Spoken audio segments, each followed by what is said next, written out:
시청자 여러분 안녕하십니까? 정주웅입니다. 대기가 건조해서인지 최근 산불이 빈번하게 발생하고 있는데요. 봄철 큰 일교차와 건조한 날씨가 이어지면서 이 대형 화재 발생 위험성이 높아지고 있습니다. 작은 불씨도 큰 불로 이어질 가능성이 크니까요. 화재 예방을 위해 각별히 주의해 주시길 바라겠습니다. 그럼 이번 주 시청자 비평 플러스 뉴스 리뷰 Y로 시작합니다.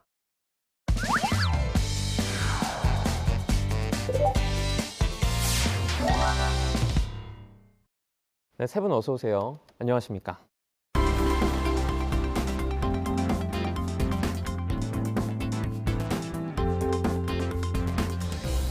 뉴스 리뷰 Y 시작해 보겠습니다. 먼저 이혜수 시청자 평가원이 가져오신 오늘의 주제부터 들어봅니다. 4월 10일 한 주 앞으로 다가온 대한민국 제22대 국회의원 선거. 정치권과 국민들 관심이 총선에 모아지고 있고 언론의 움직임도 더욱 바빠지고 있습니다. YTN 시청자 비평 플러스는 지난 1월부터 총선 보도를 점검하는 시간을 가져왔는데요. 오늘은 그 세 번째 시간입니다. 뉴스 리뷰 Y 총선 보도를 이어서 살펴봅니다. 네, 총선이 정말 얼마 남지 않았습니다. 지난 1월부터 한 달에 한 번 총선 보도를 분석하는 자리를 마련했는데요. 오늘이 그 마지막 시간이 되겠습니다. 자, 이제 총선을 얼마 남지 않은 이 시기에 여전히 부족한 부분이 없었는지 개선안을 찾아보는 시간부터 가져보도록 하겠습니다. 먼저 평가원님 전해주시죠. 네, 3월 중순부터 공천이 마무리되는 시기에 접어들면서 각 지역구 대진표가 완성되기 시작했습니다. YTN은 총선 격전지 현장을 돌면서 지역별 선거 이슈와 전망, 표심을 알아보는 시간을 가졌는데요. 여야 차기 대선 주자 맞붙은 명룡대전, 인천 계양을 보도는 차기 대선급 대진표로 전국적인 관심을 모으고 있는 곳이죠.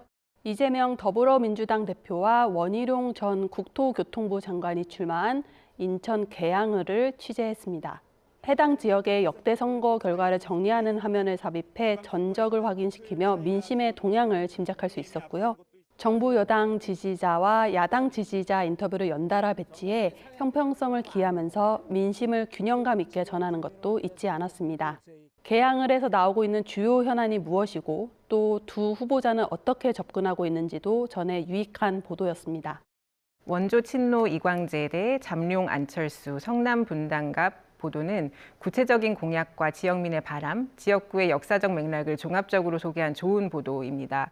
3당 후보의 중점 공약이나 지향, 지역 시민 요구도 인터뷰를 통해서 들을 수 있었고 지역의 맥락과 역사도 정보로 제공하고 있어서 어떤 특징을 가진 선거구인지 알 수 있었습니다. 이 보도에서도 개혁신당에 할애된 시간이 국민의힘이나 더불어민주당에 할애된 시간에 비해서 조금 작다라는 아쉬움이 남았습니다. 저도 해당 보도를 통해서 정당별 공약 내용을 살폈는데요. 말씀하신 것처럼 주요 현안과 후보의 공약과 시민 인터뷰가 고루 진행된 제작진의 정성이 돋보인 보도였습니다. 정당별 공약을 소개하면서 정치권의 쓴소리와 당부를 포함해 시청자로서는 공감되는 부분도 많았습니다. 이 외에도 YTN은 경쟁 격전지로 꼽히는 지역을 찾아가 주요 이슈와 판세, 유권자의 분석을 담은 보도를 이어갔는데요. 총선을 앞둔 시점에서 시의적절한 아이템이었다고 생각합니다. 지역 현장에 나갔던 만큼 시청자의 체감도도 높일 수 있었고요. 남은 총선 기간의 보도도 기대하는 주목도가 높은 좋은 보도였습니다. 네, 간병비대 저출생 지지층 확장 1호 공약 같은 경우에는 총선을 한 달 앞두고 시작된 연속 보도 중 하나로 보입니다. 그래서 여야 공약을 검증하는 것을 목표로 하고 있는데요. 이 보도에서도 군소정당들의 1호 공약은 표로 좀 간략히 처리하고 그에 비해서 더불어민주당과 국민의힘 공약에 좀 더 집중해서 보도한 것을 볼 수 있었습니다. 군소정당의 공약 같은 경우에도 거대 양당의 접근법, 다시 말해서 지지 기반 중에 취약층에 어필하기 위한 공약을 1호 공약으로 내놓고 있다라는 설명을 하기 위해서 비교 자료로만 제시되고 있었는데요. 저희가 비례대표를 선택하기 위해서라도 시청자들이 각 정당의 정책이나 사회적인 이슈에 대해서 입장을 충분히 알 수 있어야 된다고 생각을 합니다. 네, 이제 간병비, 저출생 이런 부분들이 정말 관심 많은 분야지 않습니까? 유권자인 시청자가 가장 원하는 그런 유익한 보도가 아니었나 싶습니다. 그리고 총선 보도 때 점검할 때마다 나오는 내용 같은데요. 이 소수 정당에 대한 어떤 정보가 부족했다라는 내용이 계속해서 언급이 되고 있는 것 같습니다. 이 부분은 좀 수정하기 많이 어렵습니까? 글쎄요. 사실 YTN은 이제 그 선관위가 가지고 있는 어떤 의석수 기준이라든지 그다음에 정당의 순서 표기 이런 것들을 가지고 저희가 이제 기준을 가지고 하고 있기 때문에 근데 보시기에 따라서 이제 좀 부족하다 이렇게 느끼실 겁니다. 소수 정당에서는. 그렇지만 그것을 임의적으로 조정하는 건 아니다라는 걸 말씀을 드리고 싶고요. 현재 등록된 정당 수가 59개입니다. 선관위 홈페이지 찾아보니까. 의석을 가진 정당은 한 10개 안쪽입니다. 그런데 이제 우리가 보통 소수 정당이라고 하면 그나마 10개 안쪽에 드는 정당을 말씀하시는 것 같은데 최대한 저희가 이제 소수 정당에도 시간을 배분하고 같은 이제 제한된 방송 시간이니까요. 하지만은 이제 특색 있는 공약이라든지 뭐 새로운 인물이라든지 그리고 참신한 어떤 선거운동 방법 이런 것들을 위주로 하게 되는 것 같습니다. 그 중에서 이제 지적하신 것 같은 정책 같은 경우는 더 중요하기 때문에 저희들이 이렇게 어떤 전체적인 안배를 하지만 정책에 대해서는 아무래도 좀 더 많이 소수 정당의 목소리가 들릴 수 있도록 노력해야 된다 이런 생각이 듭니다. 네. 네, 다음은 YTN의 정기 여론조사를 바탕으로 한 보도를 살펴보도록 하겠습니다. 이 YTN의 강점으로 꼽을 수도 있을 것 같은데요. 이와 관련된 보도들 어땠는지 평가원님 말씀 부탁드립니다. 네, YTN은 정기 여론조사인 민심을 읽다를 통해서 총선 표심을 살펴보고 있는데요. 선거철만 되면 모든 언론사가 여론조사 보도에 열을 올리는 탓에 도움을 받기보다는 때로는 피로감을 느낄 때도 많습니다. 그런 의미에서 비례대표 조국신당 투표 15%, 민주표심 31% 이동은 많은 문항과 응답률을 포함한 정당별, 세대별 결과 자료가 나열이 되어 있어서 보도 내용을 따라가기에는 조금 벅차다는 느낌을 받았습니다. 조국 신당 창당을 기점으로 판세를 따져보는 시간이었는데요. 제시되는 자료도 워낙 많고 시청자들의 시선이 국민의힘이나 더불어민주당과 같이 응답률이 높은 곳에 이미 고정되어 있다 보니 조국 신당에 대한 여론조사가 잘 들어오지 않기도 했습니다. 특이점이 있는 결과를 제시할 때는 해당 구간의 자료를 좀 더 강조해 준다면 전달 효과를 높일 수 있지 않을까 생각이 들었습니다. 하지만 좋은 보도도 있었는데요. 조국 혁신당 영향은 유권자들이 보는 총선 판세 대담은 조사 결과만을 나열했던 앞선 보도의 부족함을 채워주는 보도였습니다. 조사 결과를 두고 정당 지지율과 공천 결과 등을 종합평가하는 시간이었는데요. 그간 보도가 여론조사의 수치를 읊는 것에 그쳤다면 이번 대담은 여론조사 전문가의 분석과 정치부 기자의 해설이 상호 보완되면서 결과가 의미하는 바가 무엇이고 그것이 놓인 맥락이 무엇인지를 해석적으로 살피는 유의미한 시간이었습니다. 네, 평가원님께서 말씀해 주신 것처럼 그 여론조사를 해석해 주는 그런 부분들이 유권자로서는 참 도움이 많이 됐다고 생각을 합니다. 여론조사 결과를 소개를 할 때는 사실 여론조사 결과로 드러나는 수치 외에도 그 조사 결과를 설명할 때 추가적인 정보를 줘야 되는 경우들이 있습니다. 앞서 소개한 보도에서도 총선 정당 지지율에 대한 결과를 제시할 때 국민의힘이나 더불어민주당 지지율이 오차 범위 내에 있어서 경합을 하고 있는 것이다 라고 설명을 해주신 것처럼 이게 또 한국기자협회 선거언론조사 보도준칙에 따라서 또 준수한 거라고 볼 수가 있는데요. 그런 해석적인 그 코멘트도 필요한 부분들이 있고요. 근데 그럼에도 불구하고 평가원님 말씀해 주신 것처럼 시각적인 자료의 집중도가 되게 높기 때문에 그런 코멘트나 설명을 해주시는 것을 인지하지 못하고 넘어갈 위험이 있다라는 생각이 들었습니다. 그래서 여론조사를 보여줄 때, 그 결과를 보여줄 때 효율적인 시각화 방안이 무엇인지에 대해서 조금 더 고민을 해주시면 어떨까라는 생각도 해봤습니다. 그 평가원님께서 처음에 소개해 주신 보도에서 전문가가 비례정당 지지도 차이를 말하고 있을 때 사실 그 화면 이미지는 다음 설문 문항으로 넘어가 있었거든요. 그래서 다음 선거구 문항인 지역구 투표 정당별 비례대표 조사 정당 결과가 나오고 있어서 시청하는 사람 입장에서는 여론조사 결과를 좀 오독할 여지가 있었고요. 그리고 그 설문조사 제목도 화면에 나올 때 지역구 투표 정당별이라고 되게 중요한 전제 조건이 좀 작게 표시가 돼 있었습니다. 이 부분도 오독의 위험이 있었다라는 생각이 들었습니다. 특히 여론조사 결과를 소개할 때에는 많은 정보가 비교적 단시간에 주어지잖아요. 그런 만큼 시각자료와 보도 내용이 일치하는 것, 그리고 상호 보완되는 게 아주 중요하게 살펴야 될 내용이라고 생각을 하고요. 그리고 여론조사 결과를 가장 직관적으로 받아들일 수 있는 시각화 방법이 무엇이 있을까, 그런 고민이 더해지면 훨씬 좋은 보도가 될 것이라고 생각을 합니다. 이어서 여론톡톡 총선까지 한 달 여야 판세 분석은 보도에서는 여론조사에 대한 해석을 더해 내실을 기했는데요. 무엇보다 분석과 별개로 대담자가 각 조사 기관에 따라 질문에 따라 여론조사의 결과가 달라지는 문제를 지적해 유권자들이 여론조사 결과를 어떻게 수용해야 할지 짚어주는 시도가 인상 깊었습니다. 또 신당 창당과 무산이 번복되면서 매번 문항을 새로 설계해야 하는 어려움과 함께 일반적인 추세 분석이 어렵다는 점도 알렸는데요. 유권자가 여론조사에 일희일비하지 않고 숫자가 보여주지 않는 부분을 비판적으로 바라볼 수 있게 도왔습니다. 선거 관련 여론조사 결과를 제시할 때 단순히 수치만 제공하는 것이 아니고 여론조사 설계상의 특징이라든지 조사 방법 그리고 기간 같은 영향들, 그러니까 여론조사 이면에 있는 정보나 맥락을 읽을 수 있게 하는 전문가 해설이 필요하다고 생각합니다. 위 보도는 그것을 시도한 것으로 보이고요. 그런 점에서 매우 의미가 있다고 생각을 합니다.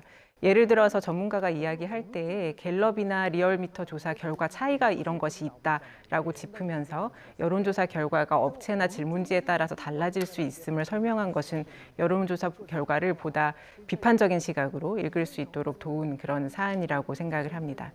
하지만 또 아쉬웠던 점은 해당 전문가가 설명할 때 관련 여론조사 결과가 시각화되지 않고 이제 음성만으로 들을 수밖에 없었던 점이 조금 아쉬웠는데요. 그래서 그런 정보들을 잘 볼 수 있게 시각적인 자료도 함께 주면 어떨까라는 생각을 해보았습니다. 그리고 여론조사 내용 같은 경우에 시청자 입장에서 여론조사 결과를 사회적인 압력으로 받아들일 수도 있고 그리고 선거 관련 사회적 이슈에 대해서 태도를 결정할 때도 영향을 받을 수 있다라는 특징이 있습니다. 그래서 어떤 주제의 여론조사 결과에 주목하고 그걸 얼마나 자주 보도할 것인가는 언론기관에서 좀 책임감을 가지고 판단해야 된다라고 생각을 합니다. 일반 시청자 입장에서 여론조사 설계나 통계적인 의미를 해석하기가 되게 어렵거든요. 그래서 여론조사 결과의 의미나 결과 도출 과정을 설명할 수 있는 전문가가 꼭 필요하다고 생각하고요. 그리고 시청자가 스스로 정보를 찾아보고 확인할 수 있도록 여론조사와 관련된 정보를 소개하는 데에 부족함이 없어야 한다라고 생각을 합니다. 네, 선거 관련 여론조사가 이제 선거에 유의미한 영향을 미칠 수도 있는 만큼 이 부분 주의가 필요할 것 같습니다. 여론조사 해설도 같은 맥락이겠지만 선거 보도에 있어서 대담을 빼놓을 수 없을 겁니다. 여야의 상황을 살피는 것뿐만 아니라 유권자의 마음까지 들여다보는 그런 해설에 도움이 필요한데요.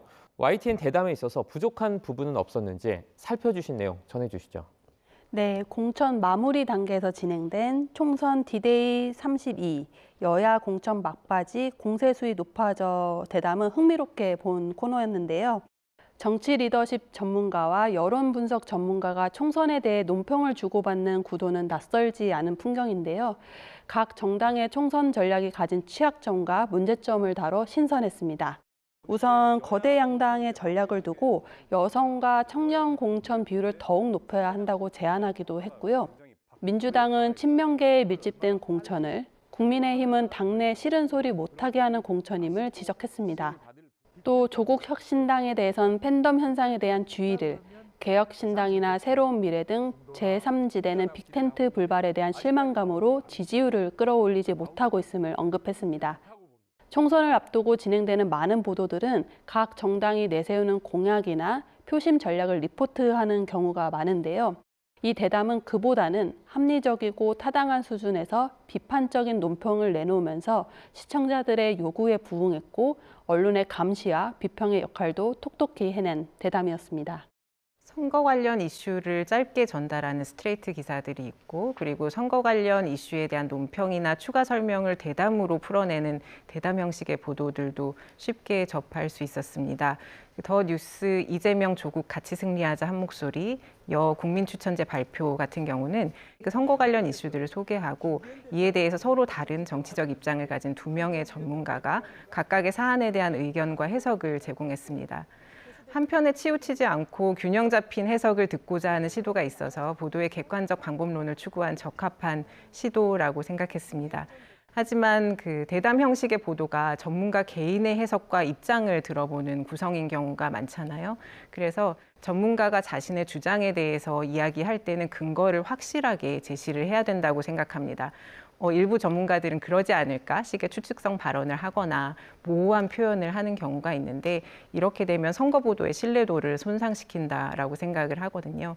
그래서 전문가가 좀 근거가 빈약한 주장을 할 때에는 그 진행의 묘를 좀 발휘해서 추가적인 질문을 제시를 하거나 아니면 다른 주장을 하고 있는 자료를 제시하거나 하면서 의견을 보다 좀 깊이 있게 제시할 수 있도록 돕는 것도 좋겠다라는 생각을 해보았습니다.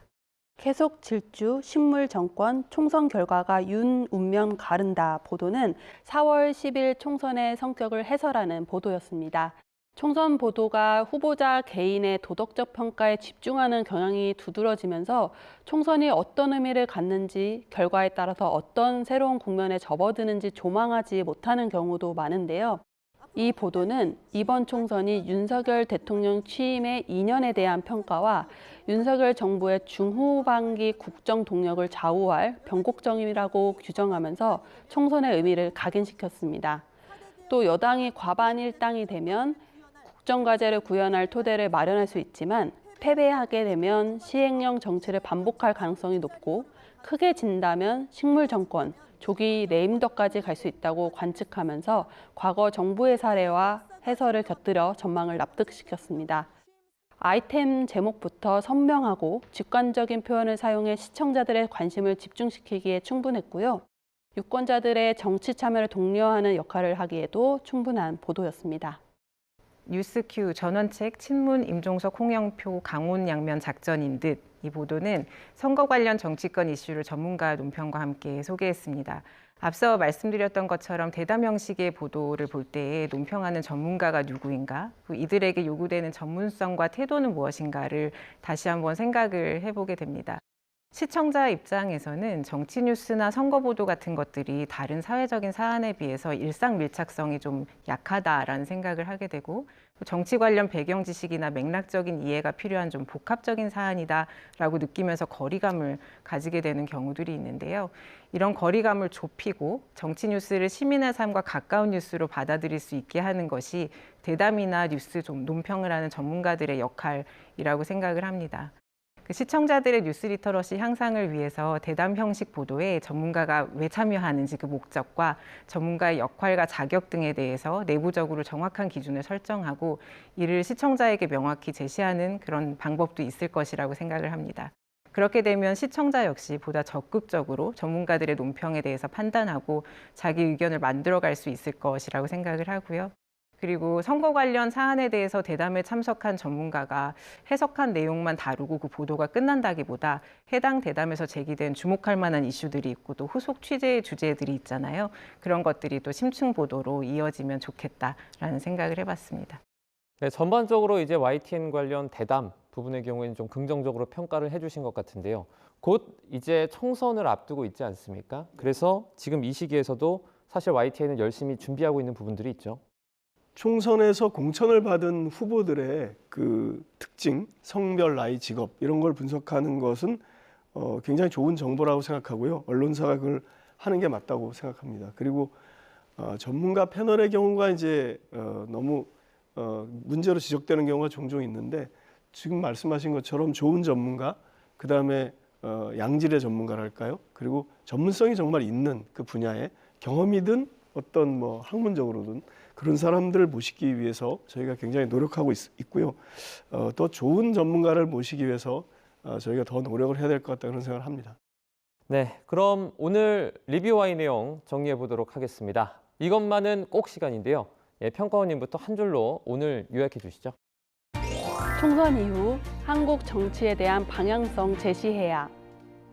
YTN은 정치의 막말 중계식 보도와 공천 갈등이 압도하는 총선 보도 속에서 대체로 균형을 잘 잡았다 평가됩니다. 이제 총선이 한 주 앞으로 다가왔는데요. 남은 기간 동안도 네거티브 공세에 집중하기보다는 이번 선거의 의미를 되짚고 유권자의 참여를 독려하는 보도를 더 많이 제공하시길 바랍니다. 그 사회적 의무와 역할을 다 해주시면서 총선 이후에도 한국의 정치를 냉엄하게 평가하고 방향성을 제시하는 YTN이 되길 바랍니다. 네, 이번에는 이어서 김아미 박사님의 한 줄 평까지 들어보도록 하겠습니다.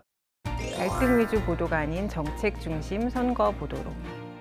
시민의 정치 참여 권리를 이행하는 중요한 이벤트인 선거는 시민의 삶에 직접적으로 영향을 미칠 수 있는 정책과 그 정책을 끌어갈 수 있는 정치인에 대해서 선택하고 목소리를 낸다는 의미가 있습니다. 시민의 중요한 정치 참여 행위라는 선거의 의미가 퇴색되지 않도록, 그리고 시민이 정치에 보다 기민하게 관심을 가지고 깊이 있는 고민을 할 수 있도록 충분한 정보 제공, 양질의 선거 보도에 애써주시기를 다시 한번 부탁드립니다.